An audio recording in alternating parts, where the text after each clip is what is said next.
मेहमानों जैसे को कभी गलती हो जाए, कभी शौकीनों से गलती हो जाए, उस गलती की माफी, उस गलती का अनुभव, या कभी हमको फायदा हो जाता है, कहीं नुकसान हो जाता है, कोई चीज का ऐसा अनुभव मिलता है, तो उस अनुभव के लिए मांगने के लिए, अनुभव बताने के लिए, अनुभव देखने के लिए उस चर्चा बैठक में जाना चाहिए और चर्चा बैठक रखते। जब बाबा ने बोला कि सेवक मेरा छोटी सी चर्चा बैठक आदेश का पालन नहीं कर सकता, तो 4 तत्व 3 शब्द 5 नियम का क्या पालन करेगा? जब हम कहते हैं बड़े शान से कहते हैं हम सेवक है, हम सेवक परिवार है, अरे सेवक परिवार की एकता बता दो, एकता से रहना, एकता का परिचय देना। एकता का परिचय इसको नहीं कहते, एकता का परिचय उसको कहते हैं जो चढ़ बढ़ के भाग लेते हैं, जो एकता करने आते हैं, चर्चा बैठक में लगना चाहिए। आज हम यहाँ 10 सेवक बैठे और इसी जगह में अगर 50 सेवक बैठे तो उसकी परिभाषा अलग है।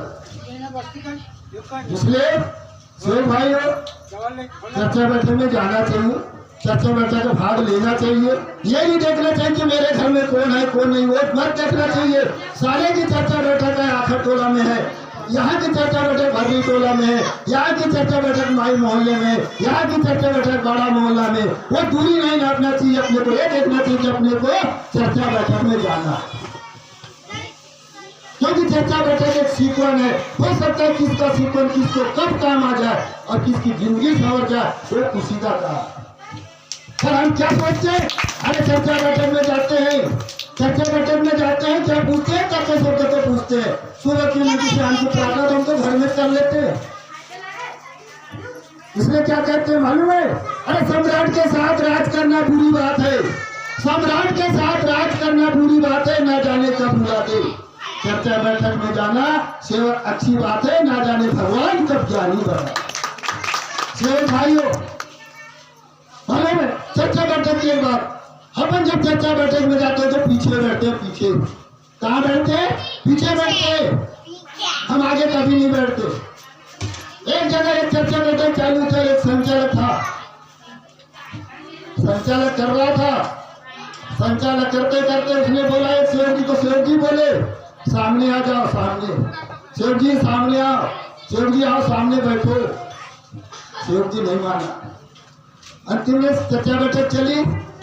चर्चा बैठक संपन्न होने के बाद में जब प्रसाद बटी, प्रसाद जब बटी तो सेवक को बुलाया जा, सेवक जी आओ प्रसाद ले लो, सेवक जी आओ प्रसाद ले लो। सेवक जी ने प्रसाद ले लिया पर पीछे प्रसाद लेने के बाद जब घर गया, जब घर जाने के बाद में दूसरे दिन शाम हुई, और शाम होने के बाद में जब सेवक जी सोया, और जब सोने के बाद में 12:30 से 1 बजे था, सेवक जी बड़बड़ाने लगा, बोले आओ सेवक जी सामने आओ, आओ सेवक जी सामने आओ। उस दिन उस घर में सेवक जी के घर में चोर घुसने के लिए आए थे, चोरी करने के लिए। जब चोरी करने के लिए सेवक जी चोर आए थे तो चोरों ने जब दरवाजे से सुन लिया, बोले सेवक जी जग रहेगा।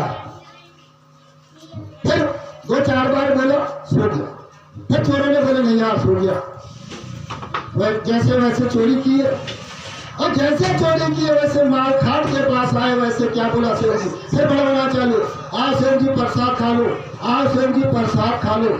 चोरों को कुछ नहीं समझ में आया, चोरों ने वहां सामान रख दिया और भाग गए।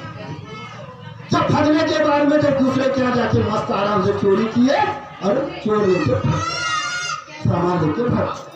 तब जब सुबेरे होता है, जब सुबेरे होता है, जब देखते हैं तो अरे बोले कैसे सामान है, कैसे बड़े सामान है,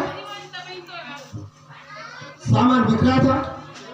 देख लिया तो बोले चोरों ने ले गए, पर पूरा सामान उस घर का वो सेवक जी के खाट पे था। और दूसरे के यहाँ जब देखते हैं तो रोने लगे, चिल्लाने लगे, हमारे यहाँ का सामान चल गया, फिर चोरी हो गया, वहाँ का सामान चल गया, यहाँ का सामान रह गया। और यहाँ का सामान क्यों रहा? यहाँ का सामान क्यों रहा? क्योंकि सेवक जी को संचालक जी ने बोले थे सेवक जी सामने आओ, सामने आओ। तो सेवक जी पीछे था, सेवक जी आओ प्रसाद खा लो, प्रसाद खा लो। सेवक जी ने पीछे से लिया, सेवक जी तो याददाश्त रह गई, बड़बड़ाता रहा रात भर। अगर वो बड़बड़ाता नहीं और चुपचाप सो जाता तो सेवक जी की आंखें चोरी आराम से होता। इसलिए चर्चा